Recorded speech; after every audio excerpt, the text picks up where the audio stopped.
न 3 में न 13 में। एक नगर सेठ थे।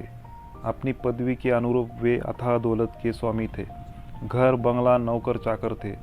एक चतुर मुनीम भी थे जो सारा कारोबार संभाल रहते थे। किसी समारोह में नगर सेठ की मुलाकात नगर वधू से हो गई।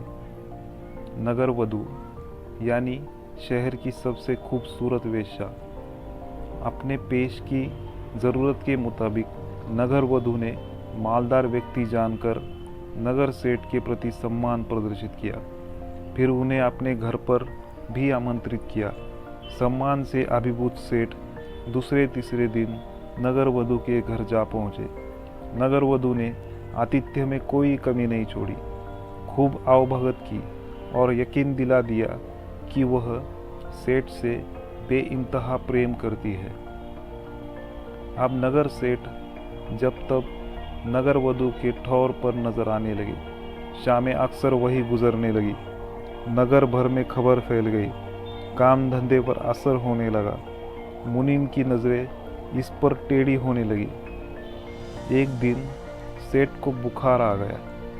तबीयत कुछ ज़्यादा बिगड़ गई। कई दिनों तक बिस्तर से नहीं उठ सके। इसी बीच नगर वधू का जन्मदिन आया।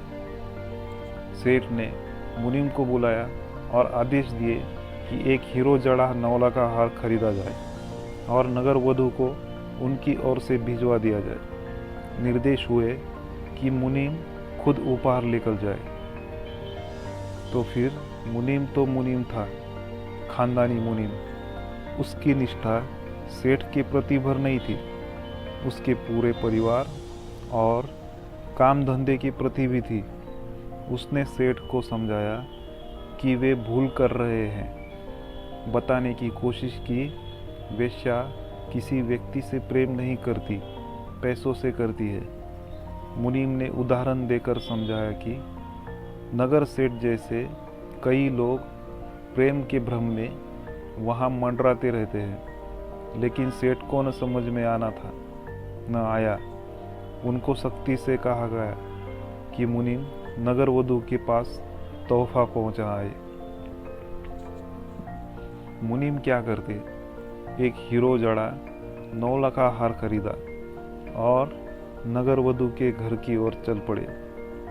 लेकिन रास्ते भर वे इस समस्या को निपटाने का उपाय सोचते रहे। नगर वधू के घर पहुंचे तो 9 लाख का हार का डब्बा खोलते हुए कहा, यह तोहफा उसकी ओर से जिससे तुम सबसे अधिक प्रेम करती हो।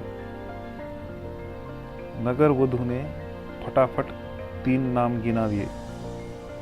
मुनीम को आश्चर्य नहीं हुआ कि उन 3 नामों में सेठ का नाम नहीं था। निर्विकार भाव से उन्होंने कहा, देवी, इन 3 में तो उन महानुभावों का नाम नहीं है जिन्होंने यह उपहार भिजवाया है। नगर वधू की मुस्कान गायब हो गई। सामने चमचमाता 9 लाख का हार था और उससे भारी भूल हो गई थी। उसे उपहार हाथ से जाता हुआ दिखा। उसने फौरन 13 नाम गिनवा दिए। 13 नाम में भी सेठ का नाम नहीं था। लेकिन इस बार मुनीम का चेहरा तमतमा गया। गुस्से से उन्होंने 9 लाख का हार का डब्बा उठाया और खट से उसे बंद करके उड़ गए। नगर वधू गिड़गिड़ाने लगी। उसने कहा कि उससे भूल हो गई है, लेकिन मुनीम चल पड़े। बीमार सेठ सिरहाने से टिके मुनीम के आने की प्रतीक्षा ही कर रहे थे। नगर वधू के उत्तर की प्रतीक्षा कर रहे थे। मुनीम पहुंचे और हार का डब्बा सेठ के सामने पटकते हुए कहा, लो अपना 9 लाख का हार। न तुम 3 में न 13 में, यूं ही प्रेम का भ्रम पाले बैठे हो। सेठ की आंखें खुल गई थी। इसके बाद वे कभी नगर वधू के दर पर नहीं दिखाई पड़े। कहानी अच्छी लगी तो चैनल सब्सक्राइब करें, लाइक और शेयर ज़रूर करें। धन्यवाद।